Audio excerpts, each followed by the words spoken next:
Love is not what you say. Love is what you do. When you say I love you to someone, what do you mean exactly? When I say I love you, what I mean is I accept all that you are and all that you are not.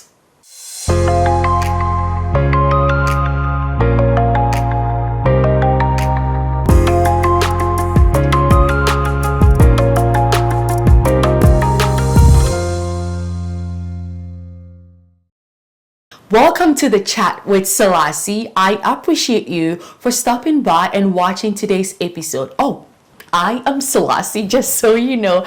I am your host as always. And today, my guest is Kayre. We are going to be chatting about love.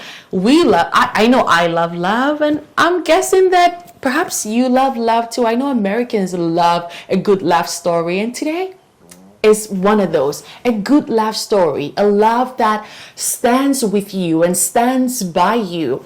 And I really appreciate Kayre for being willing and open to share her story on this channel, because I know that sometimes sharing your story or sharing your truth comes with so much vulnerability and can be a challenge sometimes, especially when the other person who is part of the story, who makes up the story, is no longer with us. So, hi, Kayre. Hi, Selassie. How are you? I'm doing well. How are you? Great. I'm doing wonderful. I'm very happy that you're here with me this morning, and I'm grateful, really, that you said yes to sharing your story, because, like I said, sharing our stories, especially when someone has transitioned, someone that we love and care about has transitioned, and the person is part of the story. I know that is you reliving, those moments again. And for that, I apologize, but I hope that you can relive those moments here with it bringing you positive memories as well. How did you and Dave meet? So we actually met on a dating app online. Nice. Oh, even more interesting. What dating app is that? It's called Coffee Meets Bagel. I think the premise is supposed to be, meeting over coffee and bagels is like a casual, kind of way to connect with someone. We did have coffee for our first date. You did have coffee on your first date? Yeah, there were no bagels, so. Interesting.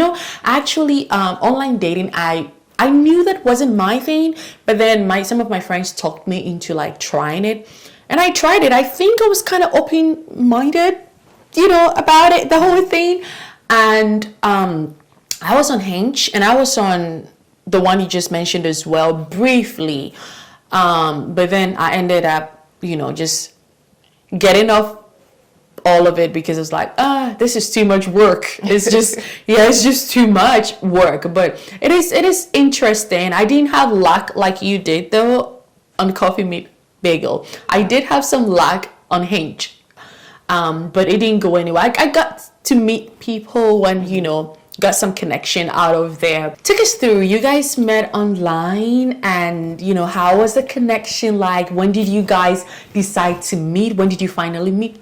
Take us through that. I want to hear it. Yeah, so he liked me first on the app, and I just got a notification that this guy liked me, and I said, well, he looks kind of cute, he seems nice, so I liked him back. But I was actually out of town at the time. I was in Columbus, Ohio for a marathon. And I used to live in Ohio, so I was really busy. I was seeing friends, just going out. I was carb loading for my race, and then I was doing the race. So even though we matched, I didn't message him at all. I didn't talk to him. And he didn't talk to me either, but I didn't really think about it because I was busy. And so a few days later, I'm at the airport and I'm flying back to Atlanta.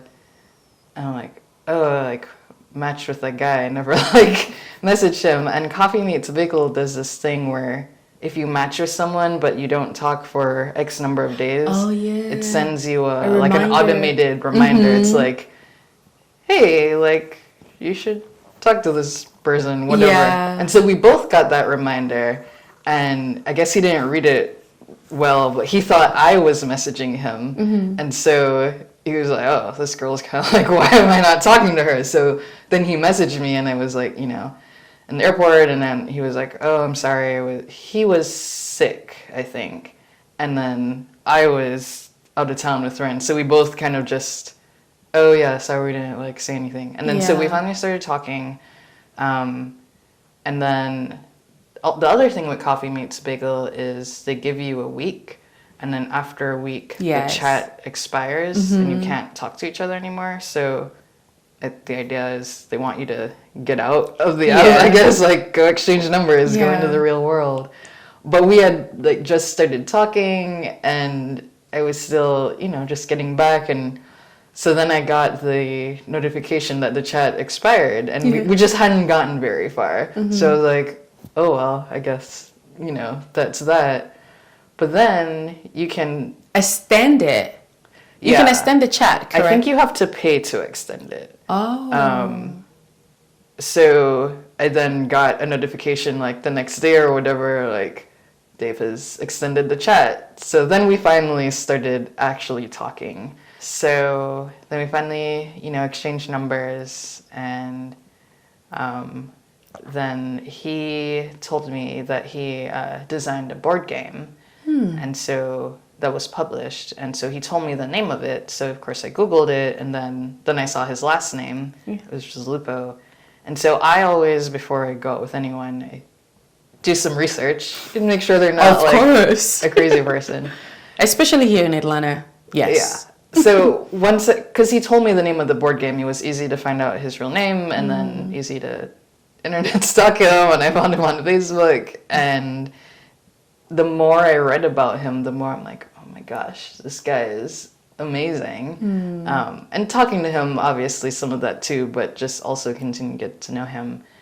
And I was like, I really want to meet this guy, I want to go out with this guy, but traditionally the man asks the woman out, and I was, it's nice to be pursued. So I was waiting. I was like, let me wait to see if he's gonna ask me out. And then I remember it was Halloween, and I was at my friend Gail's house and was giving out candy with her. Like I was sitting on her porch with her, and we're giving out candy, and I was telling her about this guy and showing her pictures, whatever. And and he was texting me because Halloween was his favorite holiday. And so he went really big with decoration in his house. He was showing me all his decorations.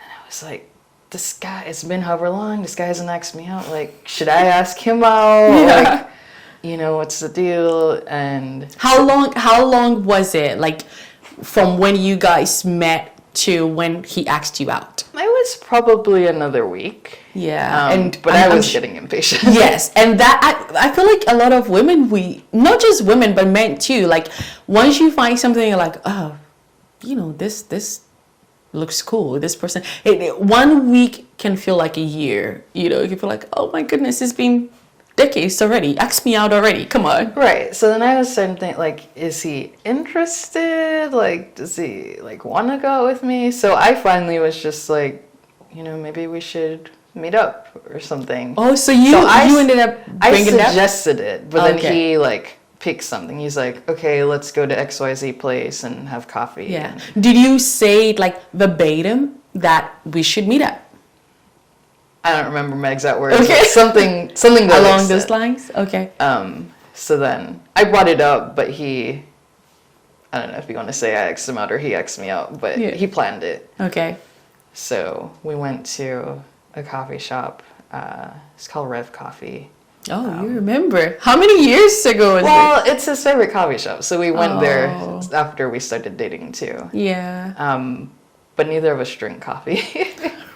So what did you guys have? Tea? I had a hot chocolate. Okay. And because this was like the beginning of November, so it was cool. It's not like cold or anything in Atlanta. And they have a drink called a frozen hot chocolate, which I'm like, it's just a cold chocolate. Yeah. But that's their thing. That's what they call it. How many years were you guys together in total from when you guys started dating till marriage? Like 2 years and 10 months. Okay.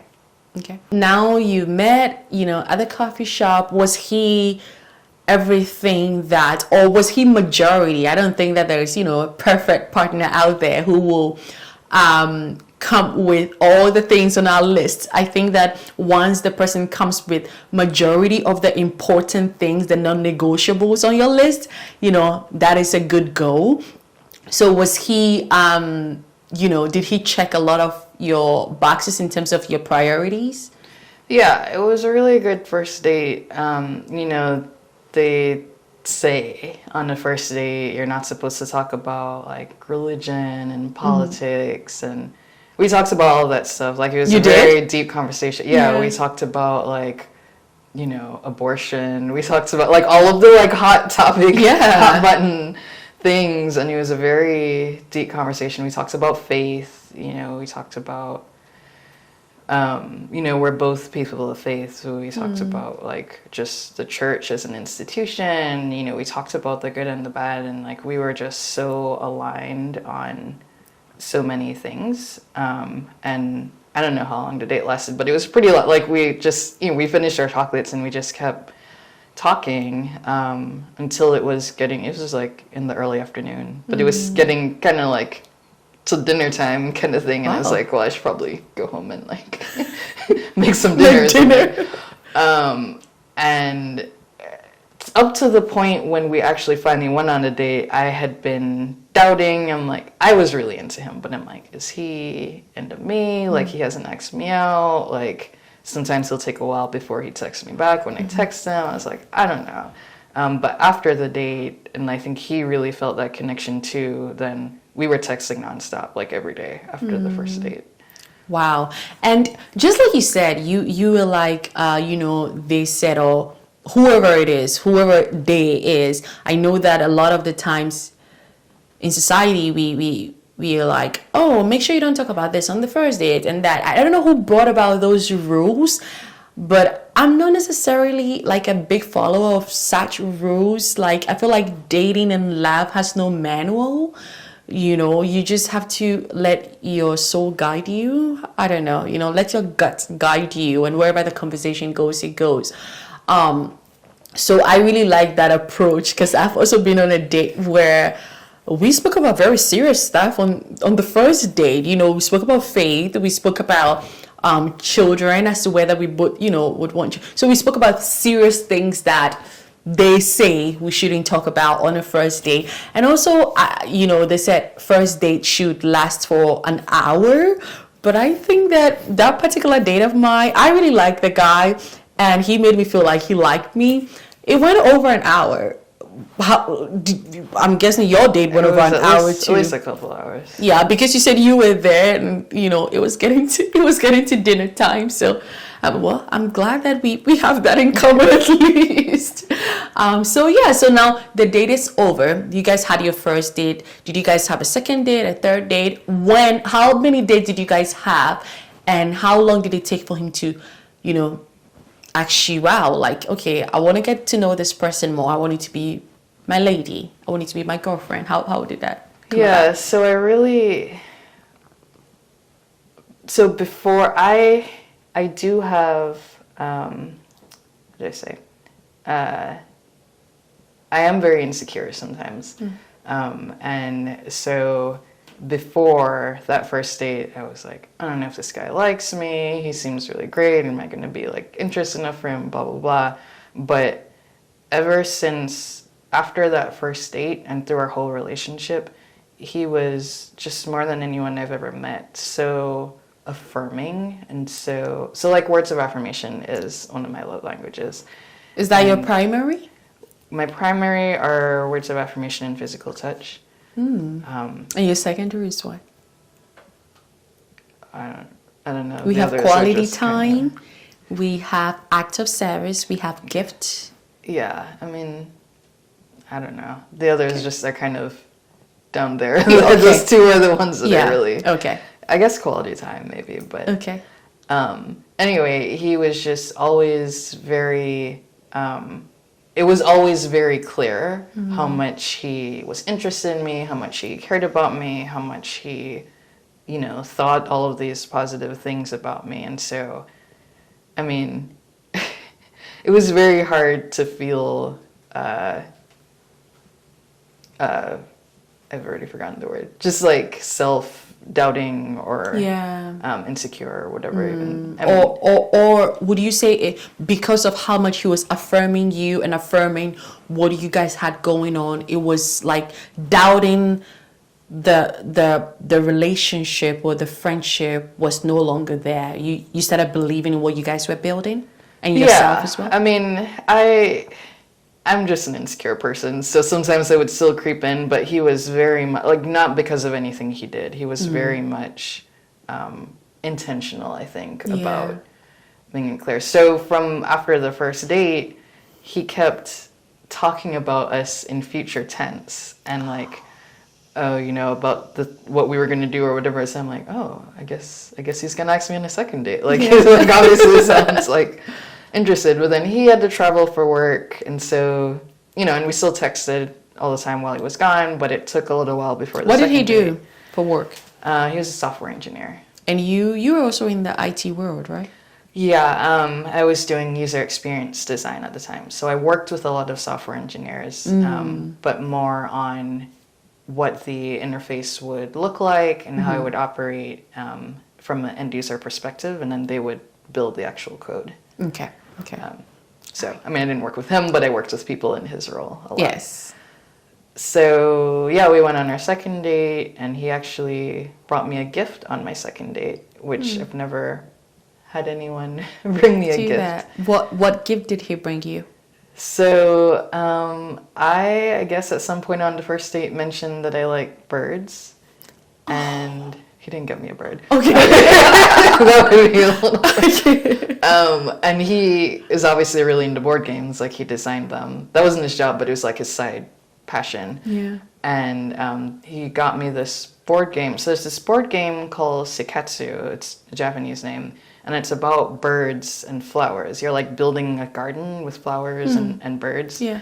And so he knew that I wasn't the type of girl who like really wanted to like get a bouquet of flowers. Yeah. But he's like, well, I'm gonna get you this board game that's got flowers and it's got birds. Yeah. And I was like, this is serious. I think that is so sweet and very thoughtful. Board game. So wow.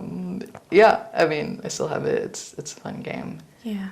How did that make you feel when knowing that this is a man you just met, this is your second date, but for him to bring you such a meaningful gift, it means that he listened to you, clearly to know what you want. He didn't figure it out, but you directed him, and because he listened very well, he was able to see what you wanted. Right, and most people know that I'm really big into birds, but like we didn't have a huge conversation about birds. Like, I'm sure I must have mentioned it, but he definitely was listening and remembered that like little tidbit when I said that. Wow. So, okay, second date is over. Fast forward. How long after the second date did you guys actually become boyfriend and girlfriend? So on the third date so we went out to dinner at his favorite restaurant, and then we went for a walk afterwards, and we both, looking back later on, said that was the moment when we both realized, like, I'm in, like, I want this to be real, I want to be, like, in a relationship with this person. Neither of us said it at the time, but, like, that's when we both decided. And then after the third date, my old roommate was in town, and she was in town for Thanksgiving, so that gives you a little bit of a timeline, because she has family in town. And so we were talking, and I was telling her about this guy, and that, like, I'm ready for, like, the next step, and she's like, tell him, like, just text him, call him, whatever, tell him, like, you're ready to ramp things up, you want this to be exclusive relationship. I was like, yeah, I'm gonna do that. I'm gonna go home, and I'm gonna do that. Yeah.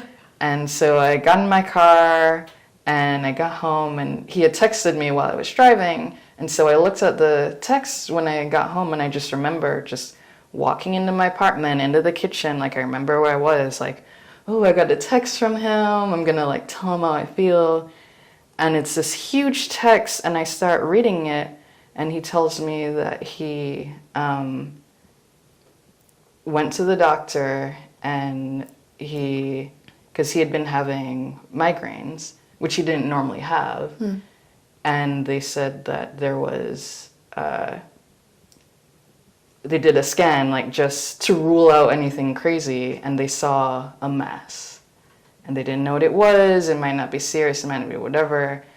But it could be something really serious, and he was just like, he didn't know, like, what. He's like, I know this is new, and, like, if you don't want to move forward with this because something might be going on with me, like, we don't have to, or, like, you know, I can tell you more, we can talk about it, we can not talk about it. And I was just, like, it just came out of nowhere, like someone had just slapped me, and I'm like, I was just about to, like, let's go to the next step, and all of a sudden it's like, you have what? There's a mass in your brain? Like, what does that mean? And, like, it just didn't feel real. But the agreement at the time was like, we'll put dating on pause, and we're just we'll still talk, we'll just be friends. I don't know, it was weird, right? Who brought that up, you or him? Well, so he was like, however you want to proceed, like, we can, like, if you never want to talk to me again, like, that's fine, but if you want to, you know, whatever. So I was like, well, let's keep talking, but yeah, we can put the idea of us dating on pause. But anyway, we kept talking, and Before you move on, give us a time frame from when you met till when you heard this information. So you don't have to tell us the exact time frame, but maybe we met in August and I had this information in December. Yeah, so we first matched on the app in October, and our first date was like November 1st or something like that. It was right after Halloween, and then him finding the mass was right before Thanksgiving, so like late November.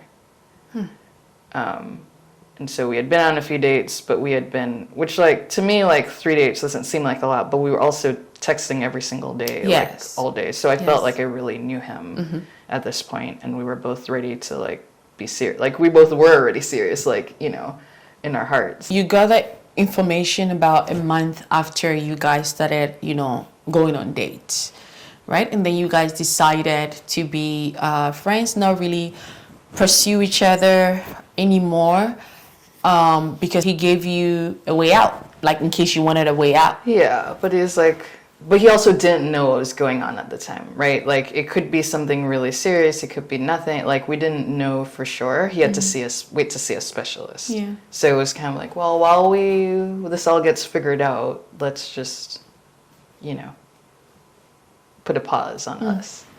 But we kept talking because, like, we couldn't not. We had already built that conversation. So we kept talking every day, and then we were supposed to hang out on, like, Black Friday, but it wasn't going to be a date. We were just, because we weren't dating, we were pausing that, but we were just going to see. But it was still, like, obviously we weren't friends. Like, we met in the context of going on dates, so kind of was a date, I guess. But we were going to play a board game. And so, Is it the one that he designed, or a different No. board game altogether? I don't even remember what game he was supposed to be. I don't even remember if he told me or not, but he Okay. was going to bring a board game over. You know, To your place? Yeah, so I gave Okay. him my address and all that because he hadn't been over before. Was that his first time at your place? It was going to be his first Okay. time by my place. And so Saturday or Friday morning, no, it was supposed to be on the Saturday after Black Friday. That's what it was. So we were texting all day, you know, Thanksgiving, Black Friday, whatever. So on the Saturday morning, I'm all excited. I'm, like, thinking about him. I'm like, oh, he's coming over soon. He's coming over today. And then I get the text from him. Another test. Another text Saturday morning, and I look, and he tells me he has to cancel because he is in the hospital. He went to the ER Friday night, and because he was having some symptoms, and then his appointment with the specialist wasn't until the Monday, but I guess there was a specialist in the hospital, and they looked at the scans and were like, you need to have surgery right now. Like, do not go home, do not pass go, do not collect $200. Like he wasn't prepared to check in. He just like went there. His friend took him there Friday night, and then they're like, just stay. We're checking you in. You're having emergency surgery. So he was in the hospital all Saturday. So he had the surgery before he tested you or after he tested you? No, he had the surgery like Sunday morning, I think. Okay, so he tested you before the surgery. He texted me on Saturday to tell me what was going on. And I was I was a mess. Like, I didn't know what was happening. Like, this seems like it's really serious. If they're all of a sudden like, you must do the surgery now. Like, don't go home. So anyway, they did the surgery on Sunday, and I didn't, any surgery is, like, you have major surgeries and you have, like, minor surgeries or whatever, but any surgery is a big deal, right? Like, if they're putting you under, like, there's always a risk. There's always something, but I didn't comprehend at the time how serious brain surgery was. Oh, he was having a brain surgery. Yeah, so the mass was in his brain that they found. And so his friend, one of his best friends, Liz, she was the one who took him to the hospital. So she was there with him, all Saturday and whatever. And she had his phone, and she was basically in charge of texting his friends about updates or what was happening. And so I had never met her, I hadn't met any of his friends. So she's telling me what's going on. And, he, like, the surgery went well. Like, they removed the whole tumor that they found. Liz was telling you all this, yeah, right? via Through text. Okay. On his phone. But did she know about you? So at the time, I'm like, I don't know what she knows.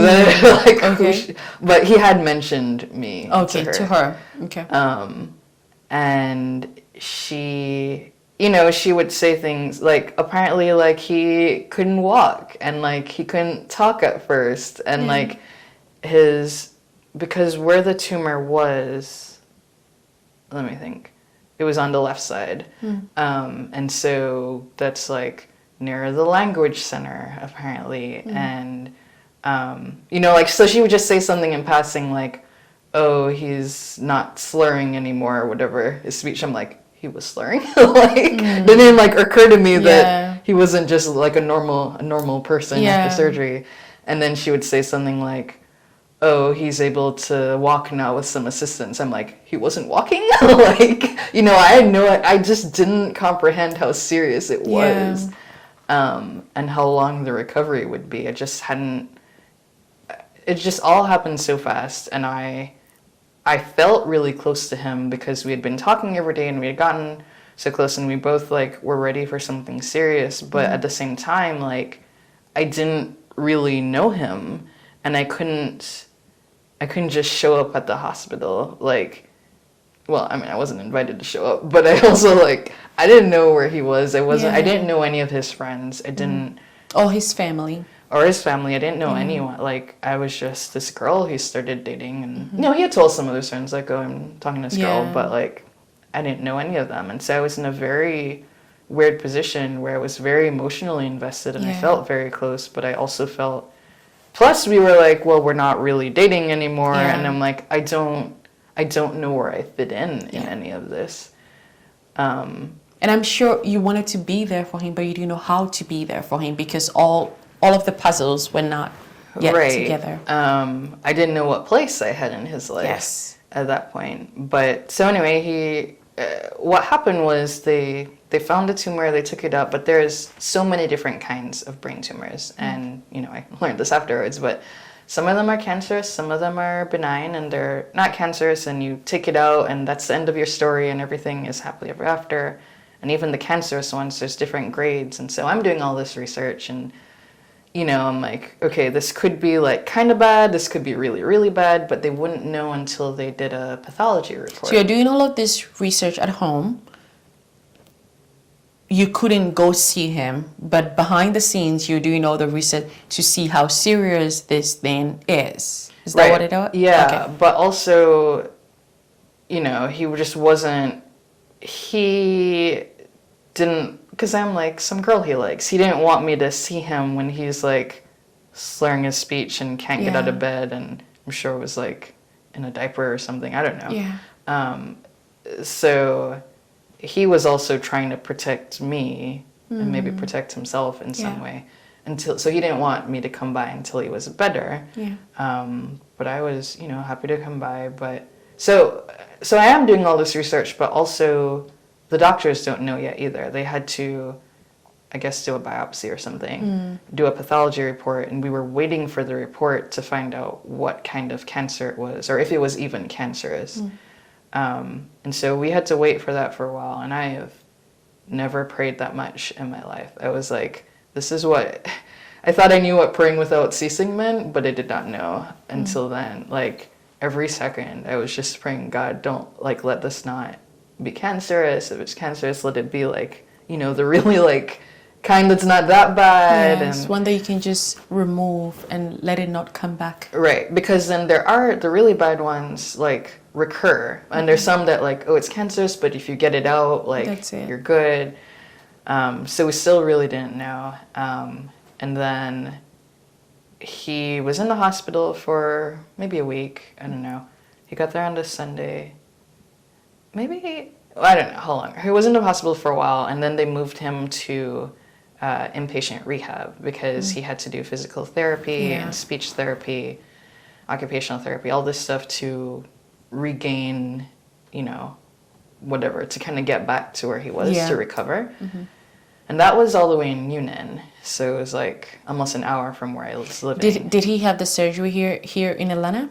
But then At the Piedmont in rehab. Atlanta. Okay, so the rehab center was in Newnan. Yeah, and so Liz was telling me all this because he didn't have any family here, right? So that 1 week that he was in Piedmont, did you visit him?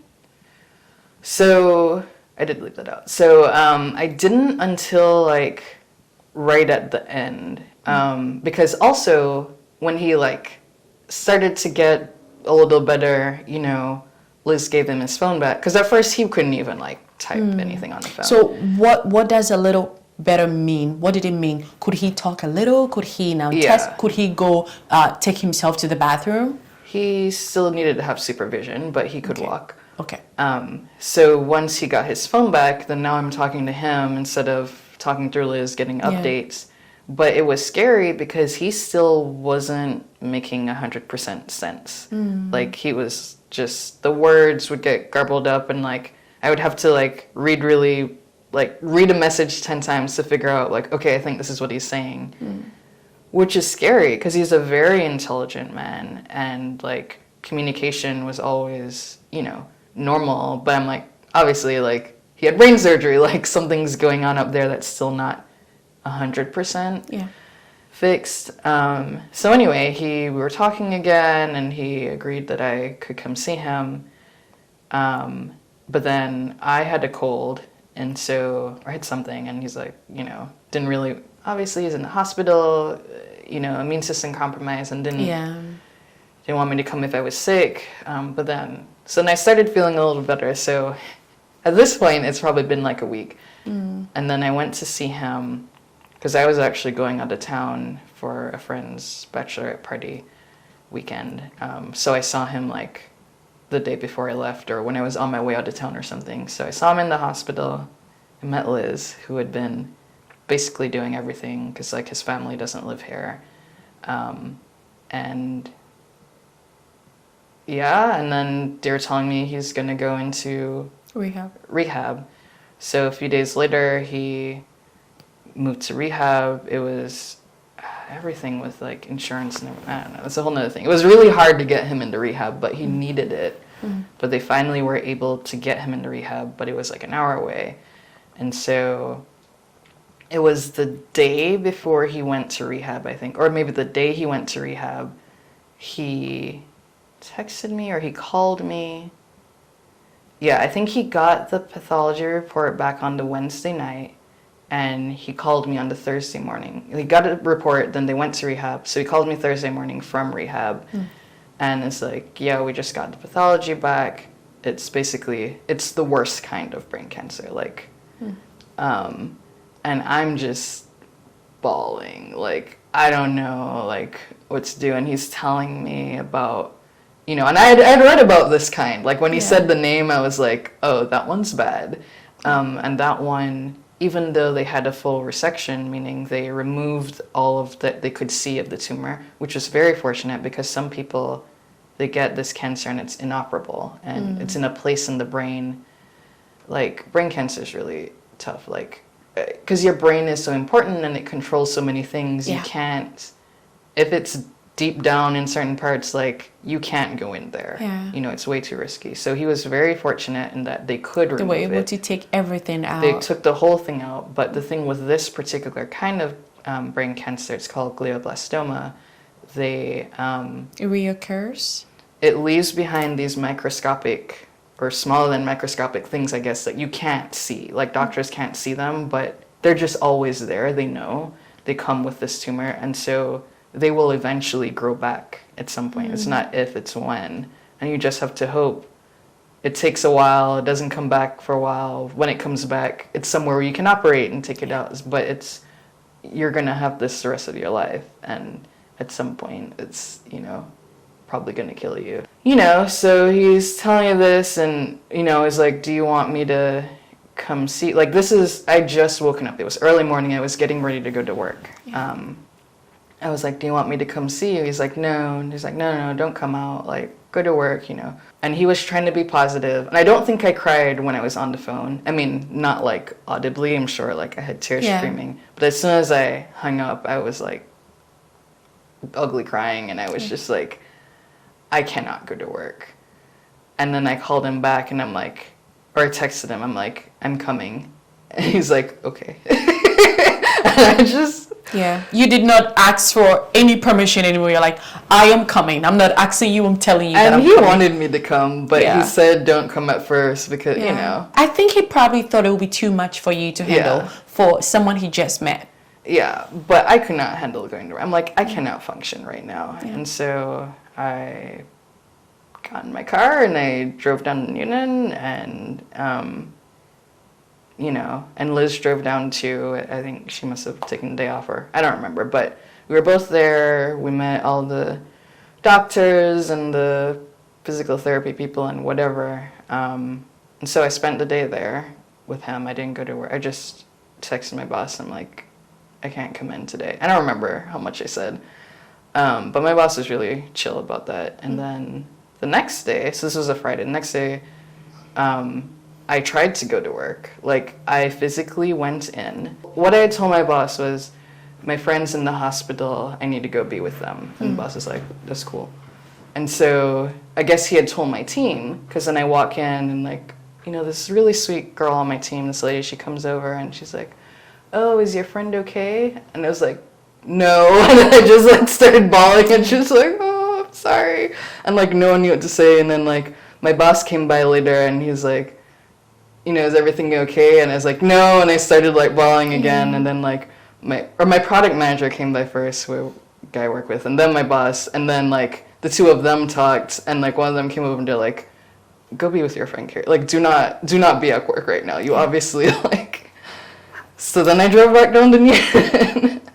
And I spent the day there Friday. So anyway, I spent a lot of time with him while we were, because then was the weekend. So like while he was at rehab, and I pretty much spent the whole weekend there. And, and I was just feeling like I am already in love with him. Like, I don't want to just be friends with him. Like, I can't. And I actually was talking to my friend Malia about it, and it was like, I feel like... You mean during that time you were talking to your friend about during this time, after like we figured out what was going on, and he had basically given me this out and was like, we don't have to, like, we can just be friends. You don't have to be in my life if this is too much, kind of thing. And, it was like, well, I guess before we start something, he's saying I can leave. And she's like, you've already started something here. You're already in it. It's already happening. Your heart is already there. And I'm like, yeah, like, this is not a, should I escape before there's something here? Like, there was already something there. And so I I wasn't sure. I prayed about it. I talked to a bunch of people, and then I think it was on the Sunday night, because the Sunday morning, it's one of those things where you just like, I just remember that whole day and like every moment, and I like went to church with a friend of mine and we talked about it, and then anyway, all this stuff. And so when I was driving back on Sunday night down the Union. So you went there on a Friday. Did you stay over? I think I drove back on Thursday, but I may have stayed there the Friday, I think. Okay. In any case, but like, I mean, we were just as like a friend, like nothing Yeah. was happening between us at the time. And, but when I was driving back on Sunday night, I was like, I'm in love with this man, and I'm just gonna be in. Like, I have to be in, like, regardless of what happened. And so I got there and I told him, and I'm like, I'm 100% in. I want to be with you, like, no matter what happens. And as soon as I made that decision, like, because before I'm like, I don't know what to do. Is that stupid? Is that crazy?